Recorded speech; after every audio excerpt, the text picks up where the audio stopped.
All right, welcome everyone. This is the Auburn School Committee meeting for November 20th, 2024. This meeting is being recorded by Auburn Cable Television, and all are welcome to join us here at 5 West Street. If we could all stand for the Pledge of Allegiance. I pledge allegiance to the flag of the United States of America and to the republic for which it stands, one nation, under God, indivisible, with liberty and justice for all. All right. Thank you. All right, Dr. McQuillis, you're up.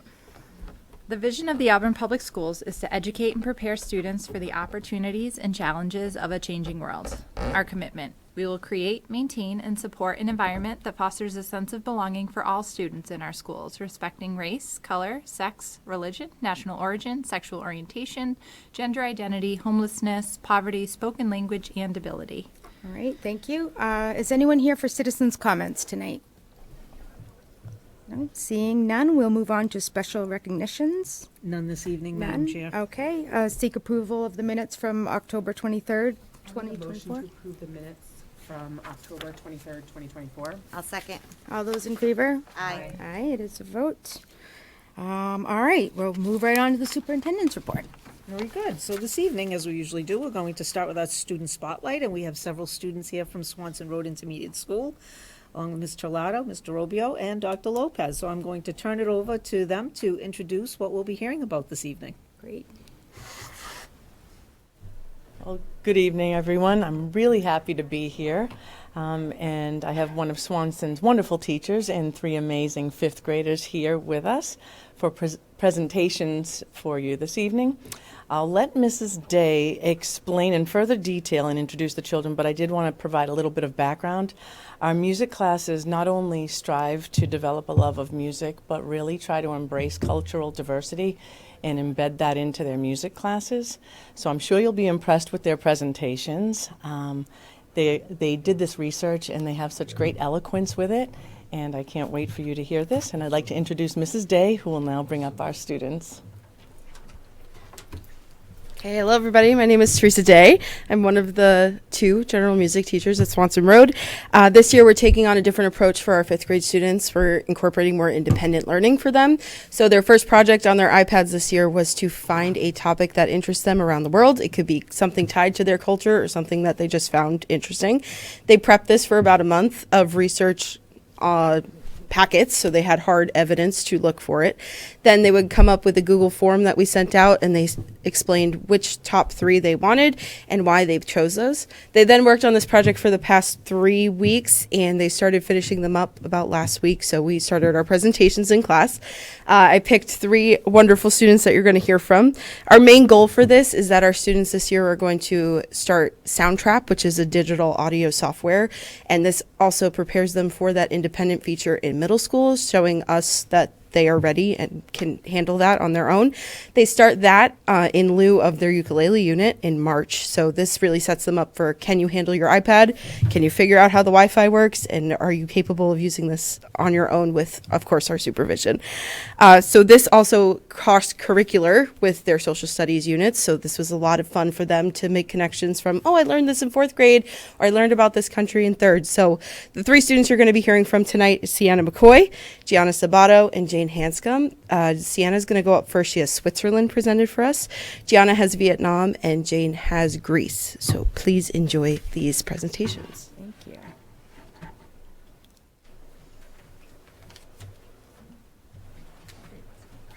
you. Hi, I'm Sienna McCoy, and I'm in Miss McCormick's fifth grade class. For my country research, I did Switzerland. Here is the map of the world, or Switzerland. At the top right corner, you can see all the cities in Switzerland.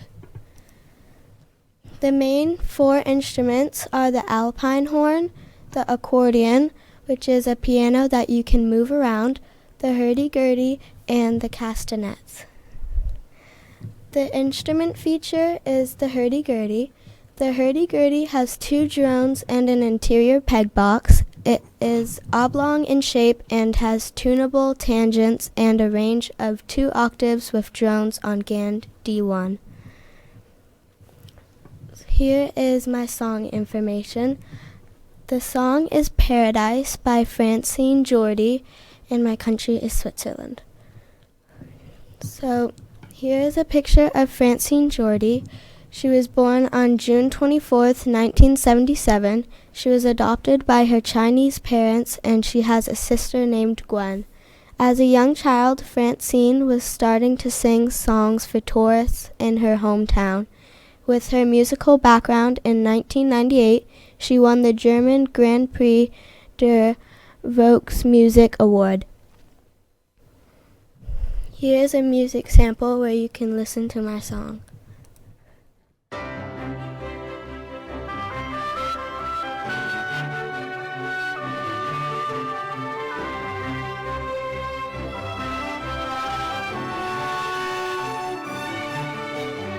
Dreaming of a garden that can be all our own.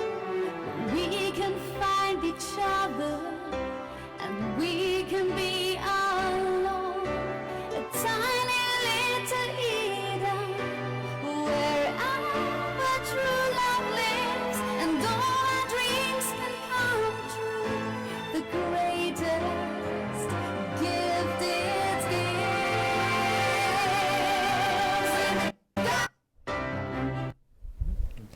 The song title is Paradise by Francine Jordy. The genre is folk music. The dynamics are crescendo, which also means increasing in volume slowly. The tempo is moderato, a mix between high and low beats. It has a moderate rhythm and an upbeat melody. The characteristics are high and low vocals, andante beats, medium speed of tempo, and the music genre is folk and a little bit of pop. So one song that I like is Cruel Summer by Taylor Swift. Cruel Summer has a fun rhythm and has great bridges throughout the song. Paradise by Francine Jordy has a folk theme to it, but a great deal of pop. In both songs, they have pretty lyrics and amazing features like the forte and dynamics. 3 interesting facts are Switzerland is so safe it has the lowest crime rate. Animals in Switzerland have rights, and the longest tunnel in the world is located in Switzerland.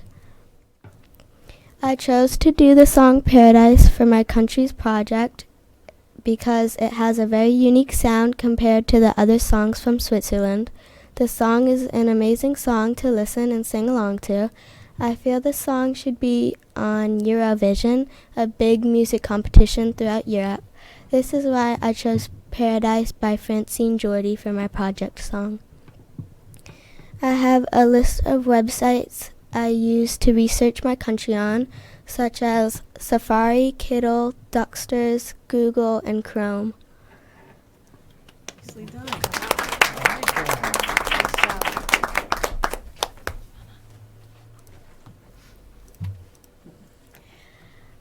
Hi, I'm Gianna Sabato, and I did Vietnam for my music research project. I chose the song Lay Low. The musician is Thu Le, and my country is Vietnam. Here's a map of the world.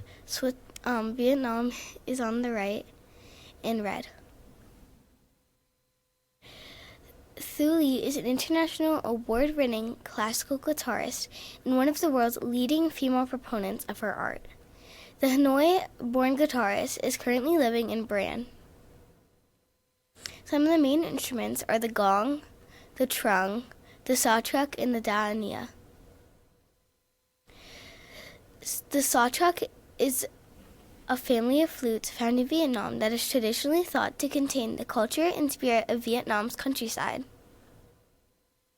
The song Lea Lo's characteristics are that it's instrumental, it has medium loudness, it is slow and flowy. I compared Lay Low to Girls Just Wanna Have Fun. Girls Just Wanna Have Fun has singing, and Lay Low is instrumental, but they both have instruments. Here's a video where you can hear my song.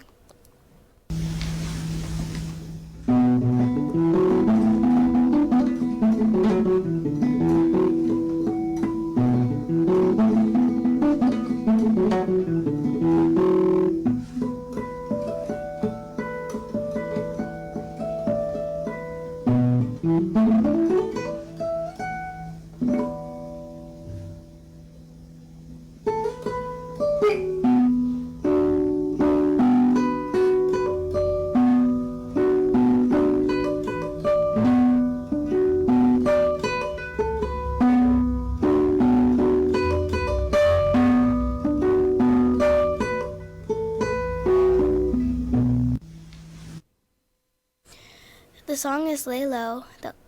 An artist is Thu Lei. The genre is folk.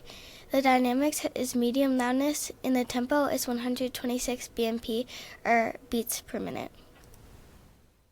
Some interesting facts about Vietnam music is that it is highly diverse and diverse from both native and foreign influences.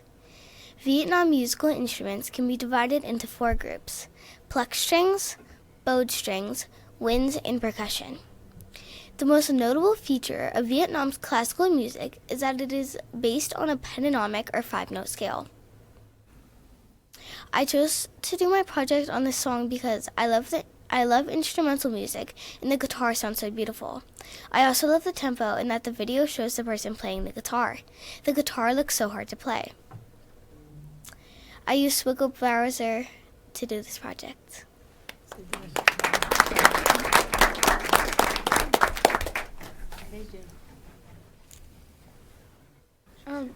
Hi, I'm Jane Hanscom, and I'm in Mr. Robio's grade 5 class.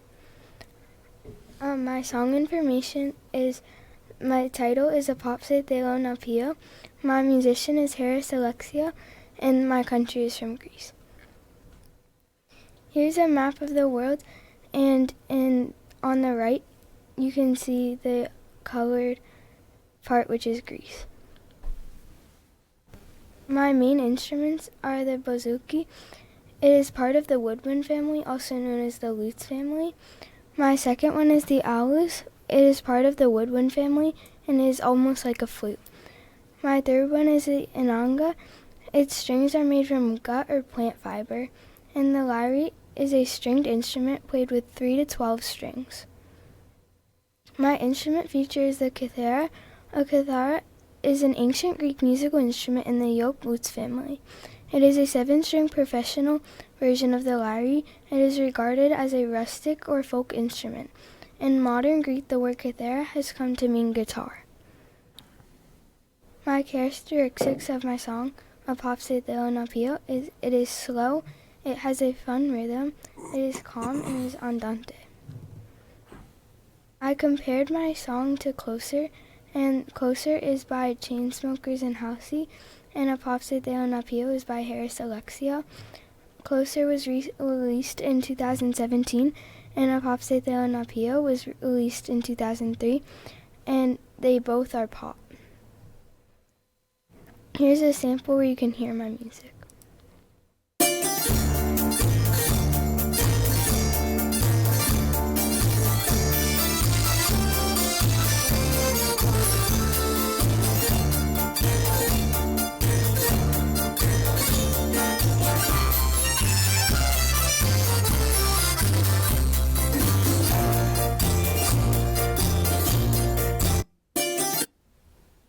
My music sample is my song is Apopse de lo Napio.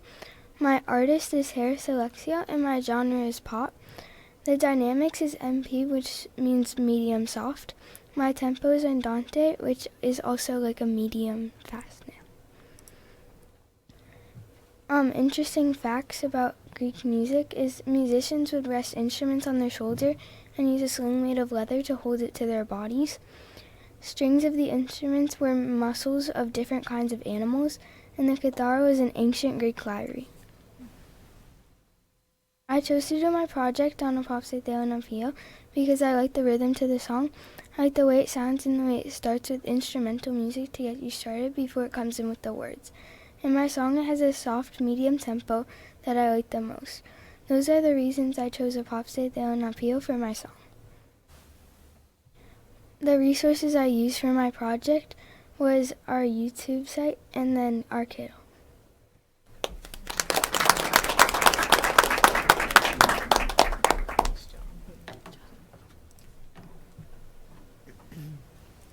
Wow, that was great.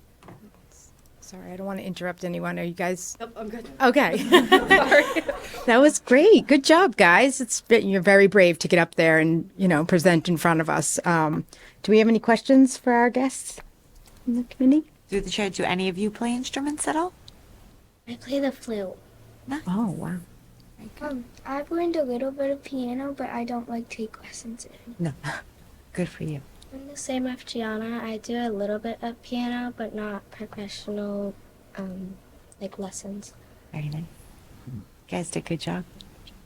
Through the chair, I just wanted to know, like, did you hear what, was it the hurdle durdle? Was that what it was called? What does it sound like? It's more like a string instrument, Okay. so I've never heard of that. the cello.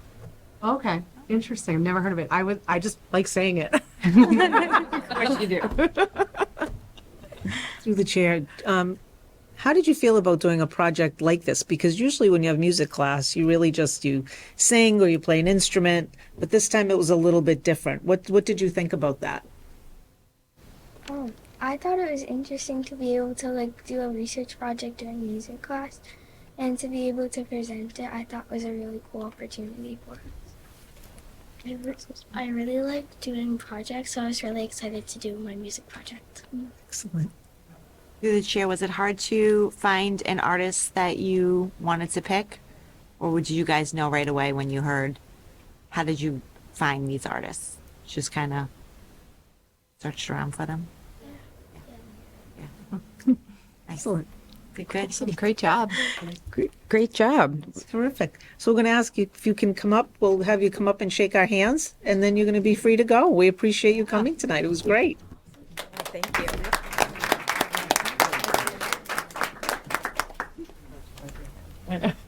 Mrs. Day, thank you as well. Yeah, thank You did a great job. Sorry I Good said job. Trolato. Good job. Called her that too. Sorry.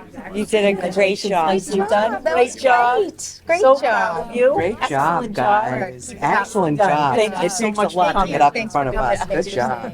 Awesome. Thank you, Dr. Lopez. Yes, thank you. I want to hurdle durdle. We're all free to go now. You don't have to stay for the rest of the meeting. I think that we should Families, thank play you the for hurdle coming. durdle Thank you before very much. School committee. She is going to say that. Have a good night. I Thank think you. we should. I agree. Thank you. Bye. Thank you. Guys. Great Keep up the good work, kids. Thank Great you. job, guys. Good to see you. Boy, those research sites, I've never even heard of most of them. I thought this was terrific. Yeah, that Great way was to great. expose kids to something. Really Something different. dynamic. So cool. Like, Very that good. was super good. They're really good. That's great. I don't did a think good I was job. doing that in 5th grade. I'm just saying. We're definitely singing, though. Something. All right. Well, that was great. We'll move on to unfinished business. Thank you. Oh, back to reality. Back to it. So the first item, we're on the second read for the student privacy policies. You do have a new set of copies in your packet that we included. One of the members, Ms. Parker, had some questions and some comments. So you'll see that the first few pages are the with no comments. But if you go into about the 4th page, you'll see some of the comments. And we have Mr. Bouvier here with us this evening as well, if there are any further comments. I'll give you all a minute to get there. Is everyone able to look these over in their packets? So one of the first questions was, should the information be defined as digital or as personally identified information as defined below? So, Mr. Bouvier, I don't know if you want to come up to the podium in case there are any questions, but, and do you have this copy with the comments? I don't have it with the comments, but. So the purpose of the objective, for the purposes of this, to leave the term information, because there is some information that's collected that's not necessarily digital. So to classify it all as that, we thought in that particular case, it should stay as simply information, right? Was there Yes, anything else to that?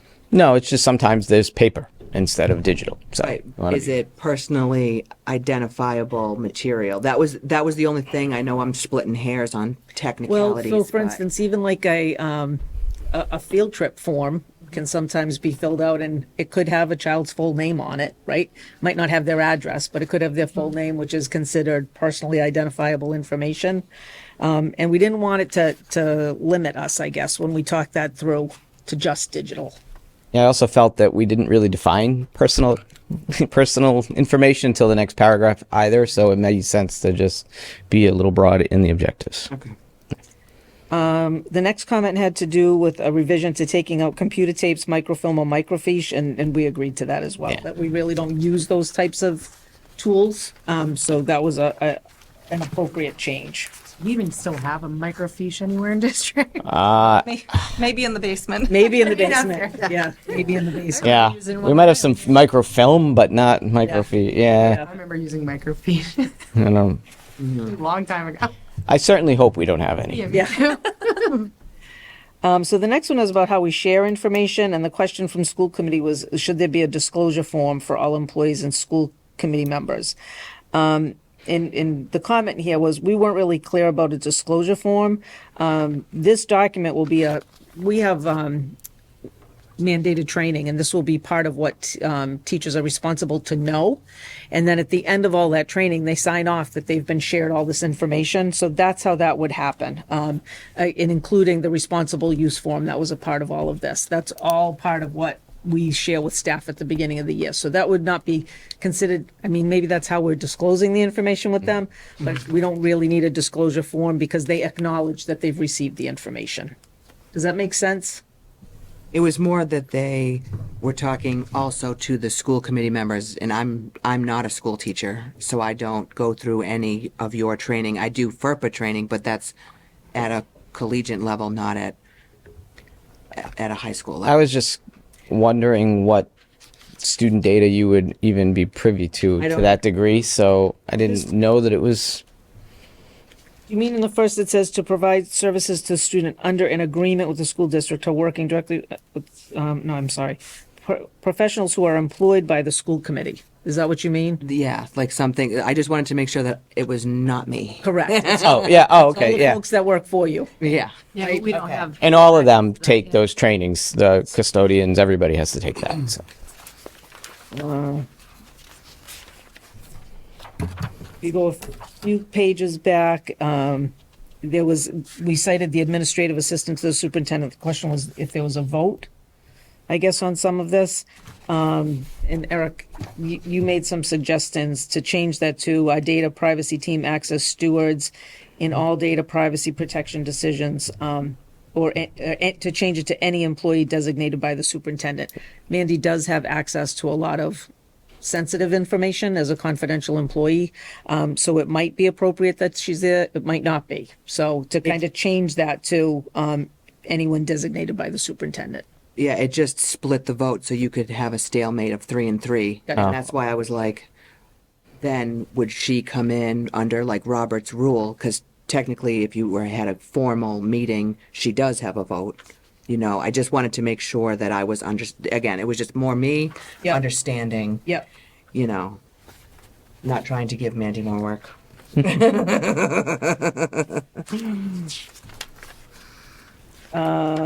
And I think similarly the same one. Yeah. The next one. Yeah. Similar to that, right? Yep.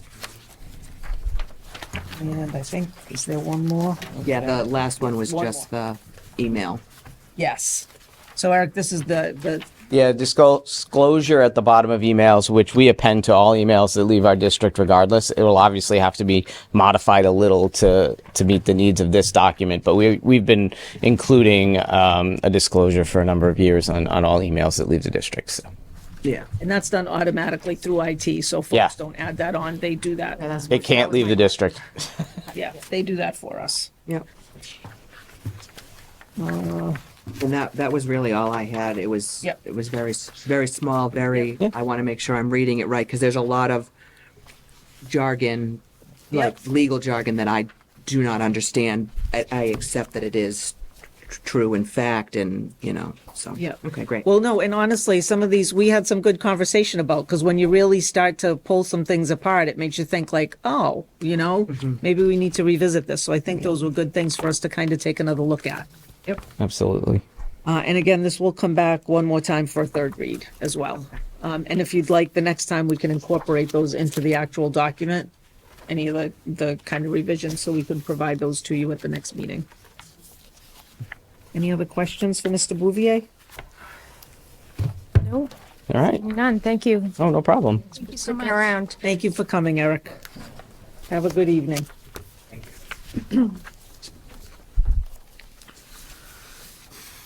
The next item, so at the last meeting, I had presented the school improvement plans for the school year. We did not reissue you copies of all of those. It was asked, the committee asked to have some time to read through those. I don't know if anyone had any questions about them or, Any questions? No? Pretty straightforward and easy to so understand. those do require a vote. Okay. I'll make a motion to approve the school improvement plans as presented by the superintendent. Second. Okay, all those in favor? Aye. Aye. Needs a vote. The next item for this evening is the draft budget for FY '26. I will tell you that we prepare our budgets earlier than nearly everyone that we know. And so when you read the word draft on this, please accept it as such. This will not be where we finally land when the budget, when we finally come to something that you vote on in early January. And what I tried to do this year was to share some more information up front. So you'll see the first item in the book that was given you is the superintendent introduction.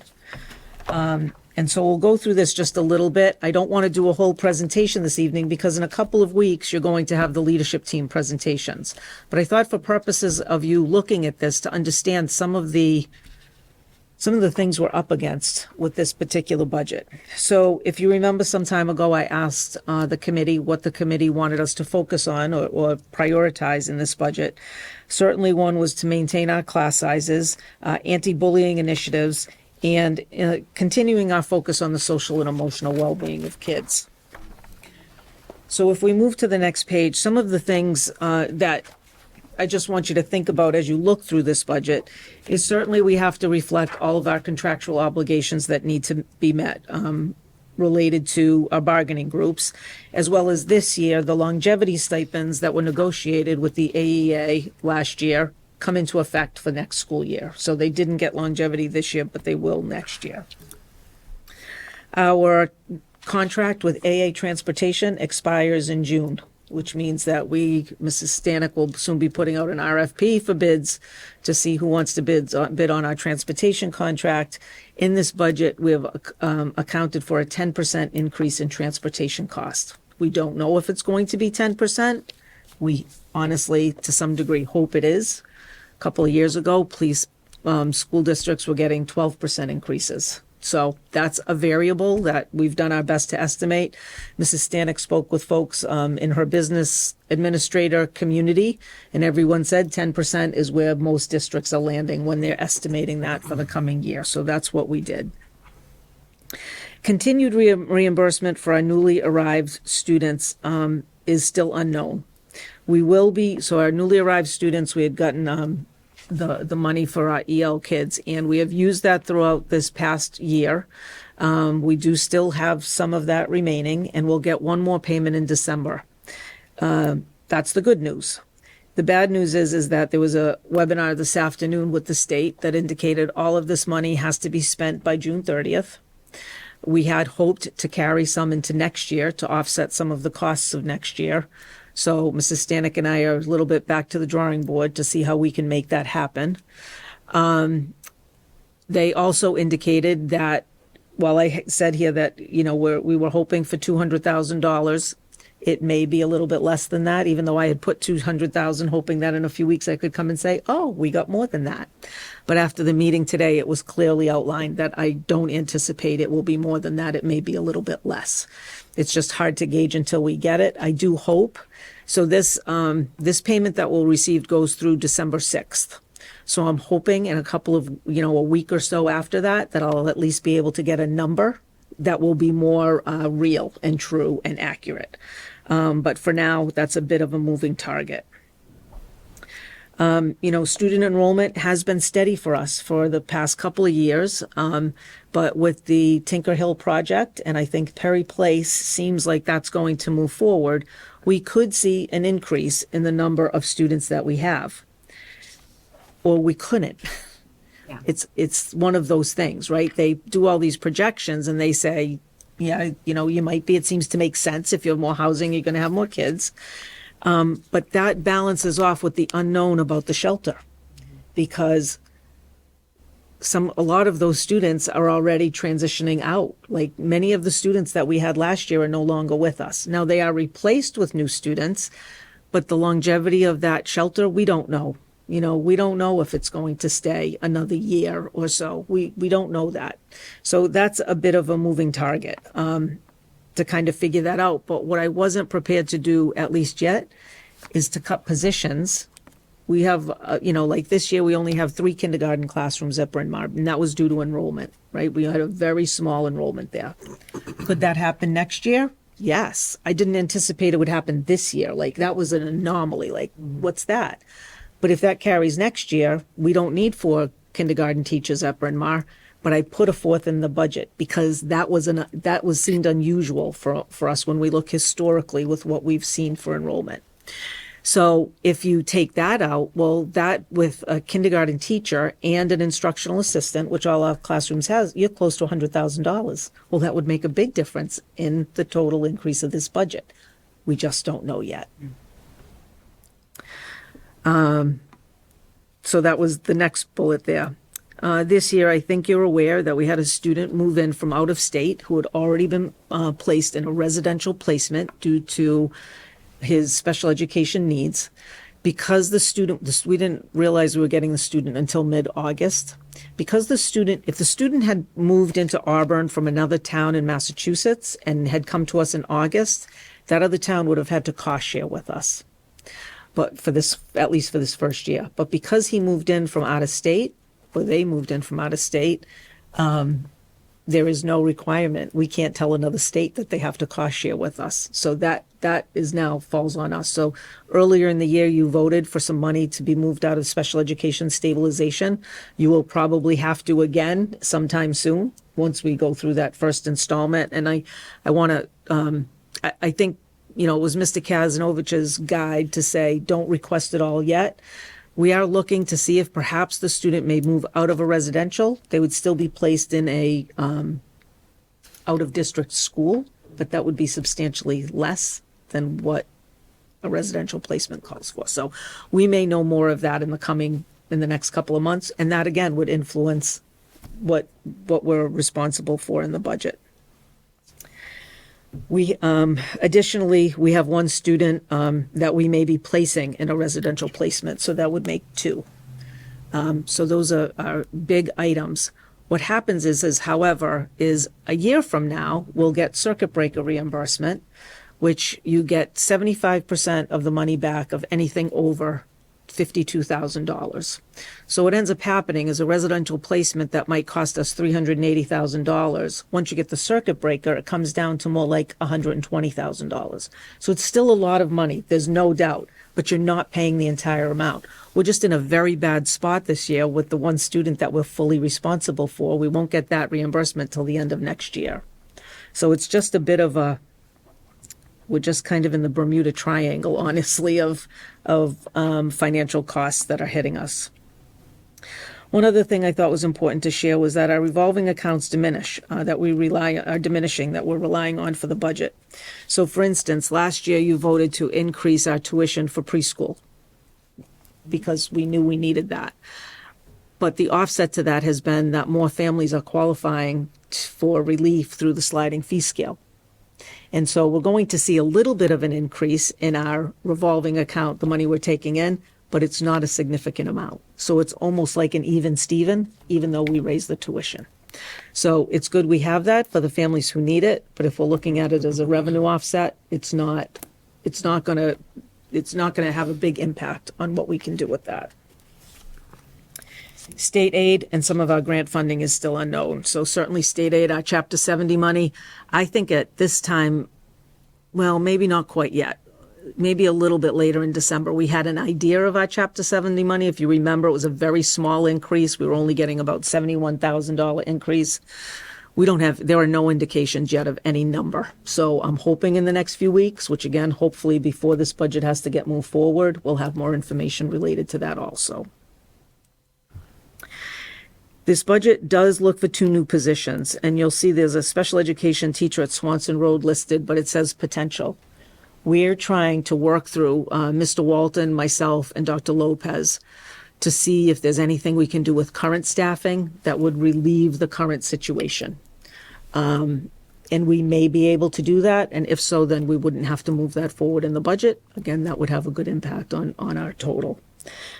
We do need another district-wide speech and language pathologist based on the number of students that require minutes. So that's really, there's not much we can do about that. Implications for cuts, you all know this, right? We could end up with higher class size if we cut someplace and we have more kids, and it could challenge us to provide services for our special education students. I don't want to say we're at least in my mind, I'm not at that point yet, but I want you to all be aware that that could be a reality down the road.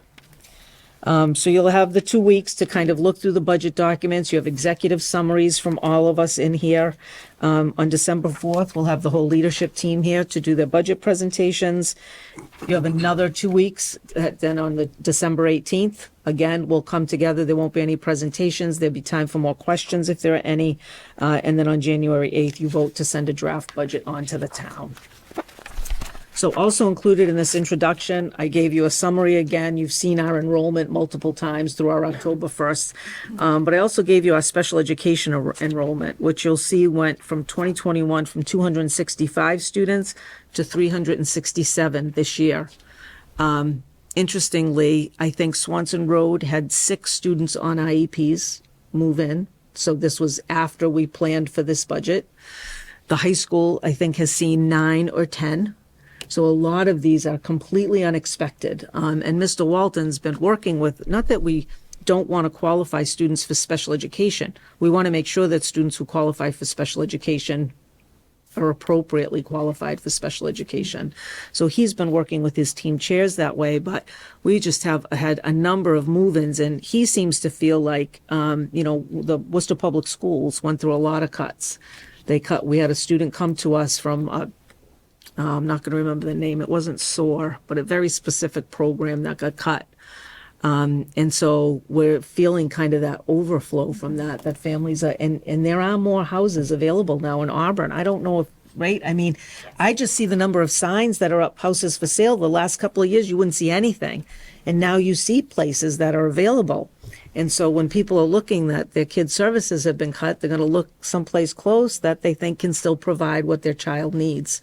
So we are seeing a bit of a rebound from Worcester. So I wanted you to have that information. And then just a couple of quick pages. What does this budget do? It keeps our class sizes at what they've been, maintains our current staffing levels, again, focuses on providing training and support to eliminate bullying, focusing on the social emotional needs of students. We have nearly level funded all supplies, materials, and resources. This budget does decrease the money for professional development from Allen's line for about $20,000. And how can we decrease this? Decrease staff or resources if we can generate revenue. And then again, we'll get this final payment for the EL money. But when I wrote this, the money we got last year, we could carry over into this year. And there have been indications we could carry the money over until today we had the meeting and they said, no, it needs to go by June 30th. So wasn't the best meeting that I've ever been to with DESE today. It was very somewhat disorganized. A lot of people were very confused about the information that they were sharing. But again, Mrs. Stanek and I already kind of have a game plan with how we're going to offset some things potentially this year that then in other ways we may be able to benefit next year. We just have to do some working on that. So the next time we meet, you may have a different draft. So I just wanted to kind of give you, I know in years past, it's kind of like, here you go, this is the increase and this is where we're at. But there are so many moving targets this year, and this is becoming so complex. I really feel like it's important that you all have this information, that we can all put our heads together to come out with something that we feel confident we can defend to the town, and support the programming that our kids need. I just have a random question. The confusion in that meeting, do you feel like it's because of the new leadership coming on in January? I don't think it's gotten that far yet. Oh, okay. I think part of it is I think they're hoping that they're going to be able to tell us that this EL funding is going to continue. I know through Representative Frost's office and Representative Moore's office that there is great effort to continue this funding because they know how hard towns like Auburn have been hit with this influx of students. But I also know that they're hesitant to believe that it's going to happen. And so now it's a bit of a scramble on their part to tease all that out. So it's a little bit of both. There was a lot of, in our community, there's pushback on the fact that these students are with us. It's not anything that we volunteered for. This is just how things happened. And now I think we have to make the best of it. I would hope that at the State House, they have the sense to at least carry us through this school year, because if they do, if in late December or January we find out that this funding, which is $104.89 a day per student, if that continues, that could potentially be another $400,000 for us. That then I think they would have to let us carry to next year, which could certainly offset this budget. We just don't know. So I honestly really wonder how they expect us to put together. I know we're early, but nonetheless, we're not the only district that's going to be hit this way with this wonderings about these things, Absolutely. So I don't know if you have any other questions that I can help before you take a look at it. We do have a good amount of time to take a good look at this, which I think is a good thing. I'm glad that you're giving us this much time. Yeah, it's tricky. It's tricky. I think through the chair that the new IEP tool that they're rolling out, that I know people have been trained on and stuff, is like, it does change the way they ask the questions. So people that did qualify for IEPs prior, it's not as like flippant as it was in the past. It's a lot more like straightforward. So like that might lower our numbers a bit, because I know that like, it's very specific the way it's set up. Yeah. And so like kids might have qualified because for a certain reason that might not qualify them. It might qualify them for a 504, but not necessarily for an IEP. And I think that it might be a good thing for us to kind of talk about with parents as a community. Yep. Because I think there's a lot of misunderstanding over like an IEP versus a 504 and like how they work. Yep. And I think that in the past, seeing the IEPs come down the pipeline, you're like, wait a second, this looks more like a 504 than an IEP, and the difference between like accommodations and actual like what services kids need. So I think that might be something that we talk to Mr. Walton about and maybe like educate the community a bit. Yeah, so he's already done a couple of parent sessions. So he has done that, and his team chairs are outreaching families about that as well. So yeah, definitely. It's a huge shift. It's a huge shift for teachers as well. Oh, big time, yeah. No doubt about it. And in some ways, I think some of it has to do with, I think a lot of our families are really happy with the support they get through special education. And that's a whole community of people in some ways, right? That talk to one another about what's good and what's not good in places. And people do make decisions about residency based on those things because they want their kids to get what they need, So. All I right. guess through the chair, it's hard on the budget, but good for our special ed department for doing such a great job for our kids. No, they are doing a great job. Yep. All right. Any more doom and gloom? Listen, bring the kids back? I thought before the meeting, I was like, it's not going to be too bad. And then we had that meeting today, and I'm like, oh. But we can all put this under our pillow and cry ourselves. Oh, I know. All right. Well, we'll sift through that over some wine and figure Yes. it out. Yep. All right. Any more questions for Dr. Chamberlain before we move on? Not yet. No. That's fair. The notes ready. All righty. Then we'll move on to new business. Thank you, Madam Chair. Just sharing the Auburn Chamber mini grants. Again, this year, the Auburn Chamber has increased their mini grants to up to $500 for teachers who propose projects for our kids. I've shared with you the list of folks who received those this year. They do present them to them in that publisher clearinghouse style, so the teachers don't know they're coming and they show up with the big check and the balloons and all that. It's really good, and I think over the years, I think the projects continue to get better and better, and the chamber is just such an amazing support to us. So I had put this out in one of my communications, but I wanted to make sure folks saw it because it really is a great thing, and we appreciate the teachers that take the time to apply to kind of give us a little relief on some of these things and give our kids something new or something that they don't already have. Agreed. Yeah, some of these are great. And, you know, even just bringing the pickleball unit to the kids, you know, that is cool. A lot of good stuff. Yeah. Thank you to those teachers for going above and beyond, for sure. The next item is, again, updated policy. So this is about meal charges and refunds. So this is a new policy. We don't have this policy currently in our policy book, but it is one that is held by MASC. They did have a draft on there. And so Mrs. Pulver put this together. So it gives some regulations and guidelines on what we do with kids' food balances, when they can charge meals, what we do about debt collection. It does say at the very beginning that no one's going to ever be denied a meal, so we want folks to know that, and that's always been the case. If people want a refund, and the fact that we cannot discriminate.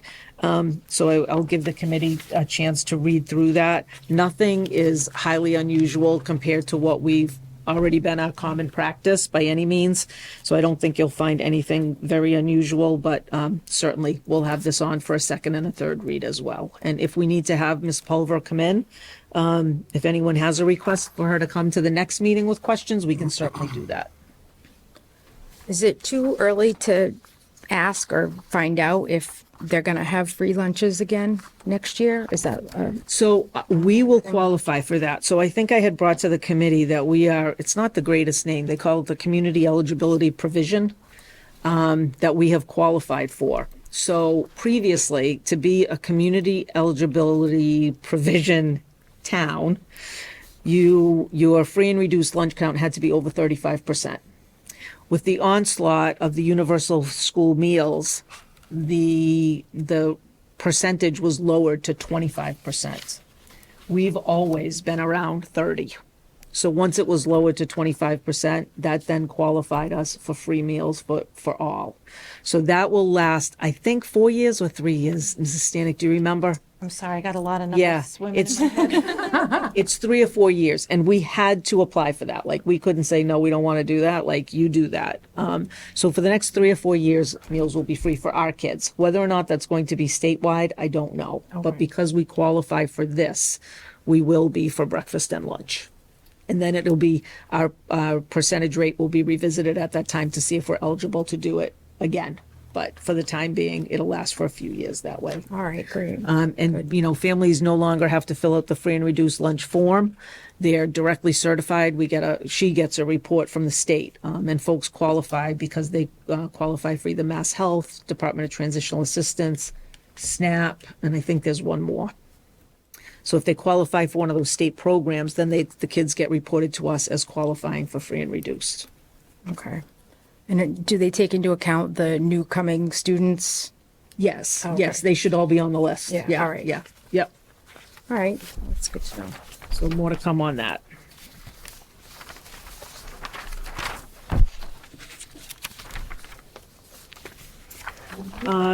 The next material I felt was important to put in the packet about bullying, harassment.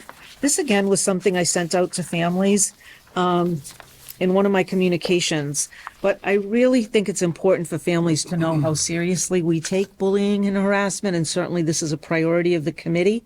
And I appreciated the communication that we received. This came from Governor Healy and Andrea Campbell, the Attorney General, to kind of make sure that we as schools understand what bullying and harassment are. And I will say, there's been a lot of emphasis on bullying, not so much on harassment. And I won't say that we've ignored that. We've not. So if something bad happens and we address it. But to call it harassment when it's harassment and to respond in a way that's appropriate, I think is important. Because just because something might have only happened once doesn't mean it didn't really hurt someone, right? We know with bullying, they talk about it's, a repeated kind of attack, where harassment can be that, but it can be a one-time thing that needs to be responded to. So I just wanted to have this out here, that it should be posted on our website. If not, I'll make sure that it is. I want families to know that. And again, this ties to that anonymous reporting system that is now live at the middle school and high school, and we received 2 tips so far, one at middle and one at high. Not that that's a good thing, but it is a good thing. working. That there were things that we know, so that's a good thing. So just wanted to reshare that.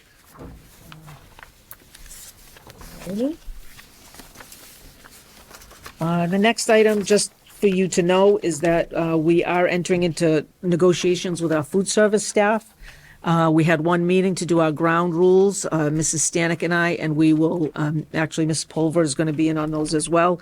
And we'll have our first meeting on January 8th. So I think that doesn't impact our budget because that all comes out of the food service department, but something that is ongoing. So certainly, I've not asked for anybody to join. If anybody did want to join, you would be welcome to do so.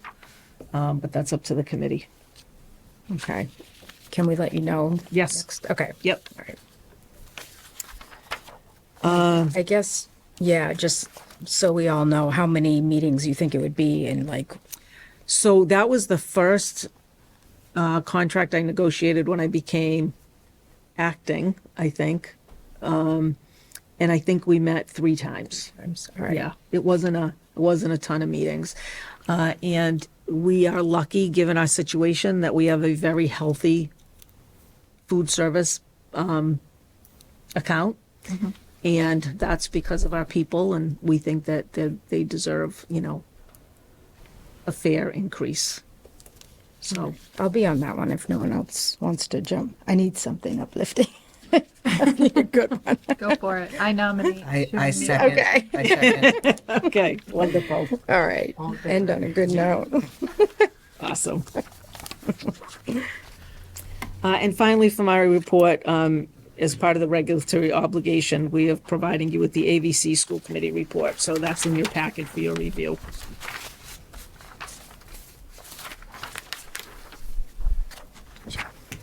I am all out of sorts here. I have piles everywhere. Any questions about that? Okay. And that doesn't need a vote, right? No, No, that's, nope, that's just a share. Okay. Yep, all righty. Well, that's the end of your spiel. it is. Move on to Mr. Keller. I'm gonna pop over there because I Okay. can't. My mouse is all hurly gurly, or what was the? Hurdle, Hurdle. I'm gonna buy one of those. Andy, don't write that. All right.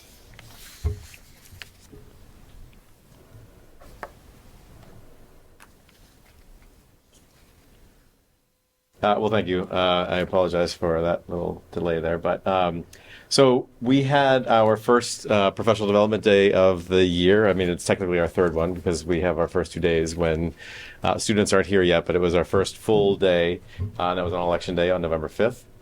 And I'll talk a lot about what, not that much, but I'll talk about what was presented on that day. But first I want to start with how we got to that place. So as you are well aware, our strategic plan calls for one of the key tenets of our strategic plan is understanding, helping educators understand what high expectations and academic success mean for each and every student. And so under that, we talk about professional development on culturally conscious practices and ensuring that each student, this is something that you have heard consistently from Dr. Chamberlain, and it's one of the pieces that any staff member here, administrators know. We talk about positive relationships with at least one adult in all of our buildings. And so this professional development spoke to those conversations we've been having for many years now. Last year, as you may recall, we started a professional development committee that had representatives from all the buildings and from a variety of roles. Some of the pieces that came out from what we heard from staff on the professional development committee was really a desire to have a keynote speaker, somebody who had a powerful, uplifting message, the desire to come together as a district on some tenets that we can all apply pre-K through 12, and being able to walk away with some specific strategies. So Dr. Chamberlain and Jen Stanek saw this presenter years ago speak at a national conference. And so about a year and a half ago, I made contact with Brian Mendler, and we started working toward this date. And so he came to us for 2 days, November 4th and November 5th. He is a former special education teacher, author, speaker, trainer, and coach. He talks about, and what he talked about with us on those 2 days were around behavior and classroom management, engaging our students, building those relationships and strategies around social emotional learning. He talked to staff about, why students disengage. And, a lot of these things make sense when you hear about it, but to talk about some of the strategies around some of these pieces, the big things around, he talks about attention, and we have kind of attention A and attention B students. He refers to attention A students as those students who just don't get enough attention. And so when they come to school, they're just craving that attention. And so a strategy is to he talks a lot about hydrating, keeping them hydrated. So dousing them with that attention when they come in. When a student walks into the classroom, giving them, say, "Oh, I'm so glad you're here. We got a great day today," and making them feel welcome and warm and accepted. Then there's kind of the flip of that is kind of attention B students who get all kinds of attention and are used to never being, they're always used to being the center of attention, and can, in the classroom, often do that. So he gave us strategies around working with those students. Power and control, competence, belonging, connection. These are all the big pieces why students can become disengaged. And again, we worked with strategies on connecting and building ways for us all as educators to make sure that students are engaged. So these are some pictures from our work on November 4th when he traveled to he traveled to all 4 schools. He did not travel to Bryn Mawr. Bryn Mawr staff traveled to PAC, and so we met as a Bryn Mawr PAC-CHOG group together. And so teachers talked about some struggles that they might be having. He shared some of his personal experiences as a student who was disruptive, a student who was difficult, who was disengaged, and what was meaningful to him as a student at that age, and what he's found in his work to help students get connected. Just a couple of quick tidbits that I just wanted to mention here. He talked a lot about so then he met with our entire staff. We were at the middle school on that day because the high school was, as you know, a polling place. And so we were all gathered there in the middle school. He talked about the world we live in currently comes to us. And this really kind of tied into our UDL principles. And he talked about, Amazon, now you can, or whatever, all Netflix, you can select shows that you want to see. You don't have to wait for Thursday night at 8:00 for the show that you want to see and be able to watch it. Everything is kind of on demand. And so as teachers, we need to work with our students in that regard. They're growing up in this kind of YouTube world. So let's connect with our students initially and then bring in the math or the science and the social studies. And when problems come up, which inevitably they do, run in the direction of relationships. So if a student is struggling with their math homework or whatever, let's get that relationship going, and then we can get focused on the math. He talked about convert the helped into the helper. Some of the pieces he talks about is some students learn to just be helpless and to always need something. So finding strategies to get them engaged and become a helper in the classroom, in multiple classrooms, and help them feel connected to the community. And, one of the quotes he talked about that I really liked is discomfort is the appetizer for growth, is talking to a student and say, I know this is going to be hard, but I'm going to be right beside you this entire time. We're going to do this together, regardless of the struggles that you face. And hopefully you certainly can't see this, I don't think, on the packet that I provided you because it's kind of small, but we received really positive feedback from staff, and I just selected a couple of things that people shared here as, just examples of how to diffuse this situations. His story is really powerful and very personal and help people to, help build credibility that he had. And he talks a lot about sharing that, being vulnerable with your kids. And sometimes as teachers, we don't want to share that we might have struggled with something, but he talked about how powerful that was for him and how powerful it is for students like this. So that was November 4th and 5th. Great opportunity to spend some quality time on November 4th with individual teachers, and then the entire message to all staff. All right. Questions on that? Any questions? I had the easy part. Now, I just have a comment. I think I used to be a teacher, but even as like a parent, a knee-jerk reaction is when a kid comes into school and they're trying to suck up all the attention, they're being disruptive. Knee-jerk reaction is to be like, stop it, quiet, and it's just interesting where he says, start hydrating them instead of shutting them off, like, Some really good acronyms that I think we have to go back and kind of put out to staff. Yeah. Like he talked about halts, right? So the A is angry. If a kid comes in angry, they're hungry, lonely, tired, or stressed. He said when that happens, those are the first 4 things you should think about. What are they? Hungry, lonely, tired, or stressed? And then respond to help them. Not try to say, no, it's fine, but to think about it through that lens. or we'll talk about it later. Yeah. Brush it off. So there were a few things like that, at least for me, and again, I had seen him, but really hit home. And that focus on relationships. He's like, if they don't see you as a person, if all they see you is the one giving out this information, that's just not going to fly. And kids carry so many burdens when they come in, So yeah, it was great. It was great. Through the chair, has he written books? He has. I brought 2 here. I won't read a chapter to you tonight, but yes, he's Time. he's written multiple books, multiple versions of those books. He had them with him. A lot of people left with some of the books, and some. I certainly can pass those down if you want to take a look. And then he also gave these to our paraprofessionals, our instructional assistants who were there. He gave anybody who wanted one of those. Yeah. Yeah, it's just a little tips for teachers. It was great. Yeah. A lot of it seems like common sense when you really think about it, but we've lost sight of that. Yeah, and I also think when you're in as you mentioned earlier, like when you're in that moment and you just want to say, sit down and he talks a lot about too, like, what is it? The second to last word. So that you don't feel like as the adult you have to get in that last word, giving that student the opportunity to save face and not always feel like you have to get the last word in. We have to be the adults in that situation. And yeah. Yeah, he Good talks strategy. about, the statement, I think probably as parents we've all done it. What did you say? When you know exactly what they said. He's like, why do we ask them to repeat that? He goes, we know what they said. We shouldn't ask them to repeat that, right? Just walk away. Because we tell kids when they get in something on the playground, just walk away. And we're not. But yet, as adults, we want to have the last word, right? So he puts it in a context that's very common sense.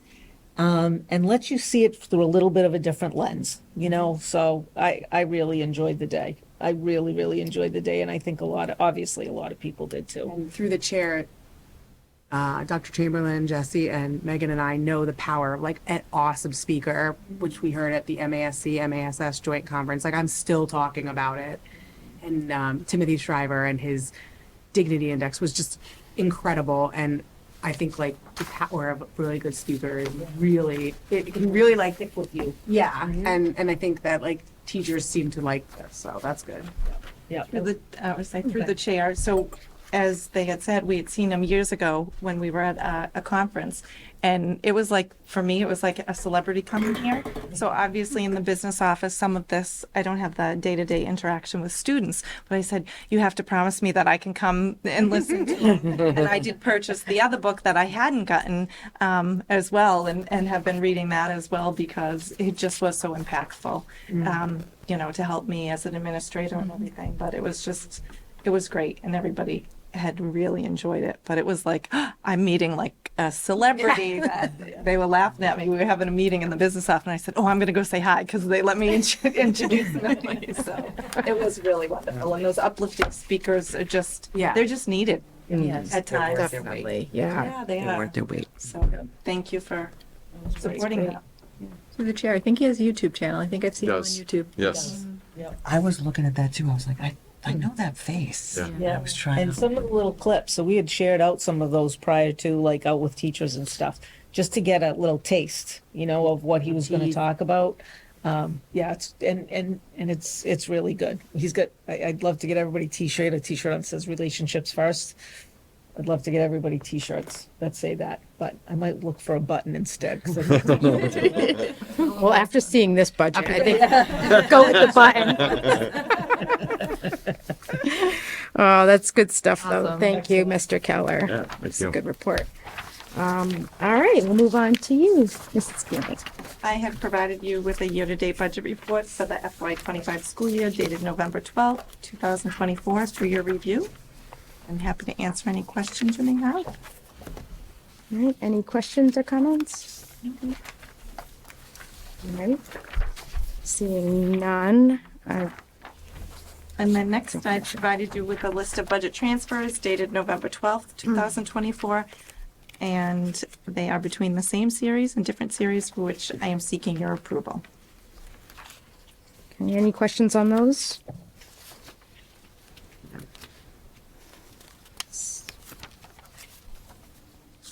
No, good. All right, seek a motion to, I'll make a motion to approve the list of transfers dated November 12th, 2024, as presented by the business manager. Second. okay, all those in favor? Aye. Aye. It's a vote. All right, thank you. Thank you for that report. No executive session tonight. Nope. So seek a motion to adjourn. I'll make that motion. To adjourn. Everyone, don't all jump at once. Get me out of here. All right, all those in favor? Aye. Aye. Thank you.